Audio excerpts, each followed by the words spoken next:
the path, emerging into the wide, tire-rutted lane that bisected the orchard. "There you are," he said, his face blooming into a smile. "Come, see." He beckoned her with a tilt of his head, but before she drew closer, he opened his cupped palms. "Is Jewish apple." Adina tried to catch her breath. She ran one hand over her head, checking for the silver clip that gathered her hair at the nape of her neck. She felt a fine haze of stiff, unruly grays rising off her scalp, refusing to be patted back in place. A swath of hair hung limply across her forehead. "Gravenstein," he said, slowly working the syllables. He pointed to a white sign painted with shaky black letters. Similar signs marked each row in the orchard: Jonathan, Cortland, English Sweet, Pink Lady. Vitas plucked another apple, its skin mottled red and yellow, and rotated it in his palm. "You would like?" he said, extending his hand with a flourish. "No," she said, gulping the sodden air. The day was spongy and damp, Midwestern autumn hinting at the early arrival of winter. "No more apples." She was bent over, trying to catch her breath, but when she saw Vitas's face, his broad grin warping into puzzlement, even concern, she forced a smile.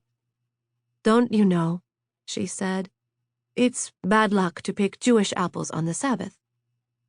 Vitas laughed his big, booming laugh, his head thrown back, the hinge of his jaw springing open.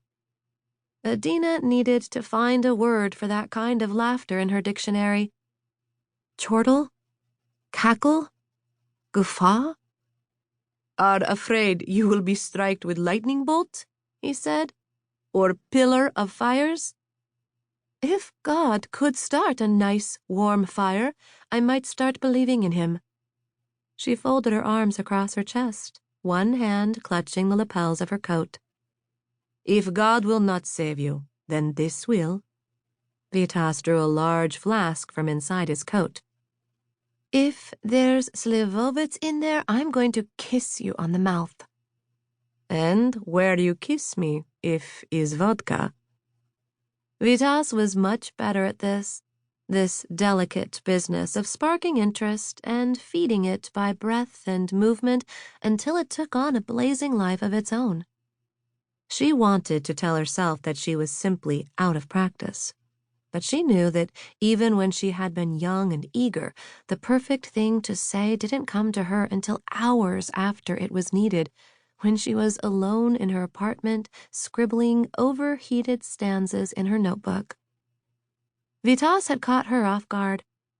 In recent years, she seemed to find herself across the table only from the bookish ones, bespectacled, library pale, with matted hair and only the most casual acquaintance with hygiene, wondering how much time had to pass before she could say, "Thanks. Oh, don't bother. Good night."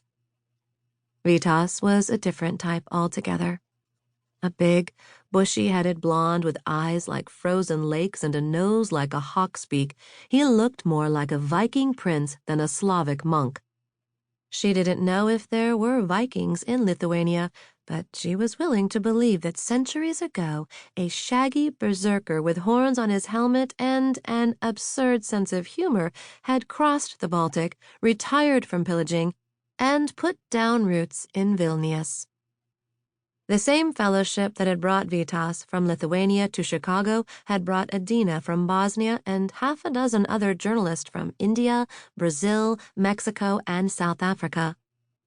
For 2 months, she had listened to Vitas's laughter echoing in the halls as he cajoled the others into joining him for drinks after work. She had always turned down the offers. She didn't like crowds, she would say, or she had work to do. The journalism fellowship was only 3 months long, and her agenda didn't include much time for socializing, and certainly none for nurturing a crush on one of the other visiting fellows. She took the flask, cold to the touch, and tilted it back for a quick nip, then again for a stinging throatful of liquor. The mouth of the flask tasted like cigarettes and something.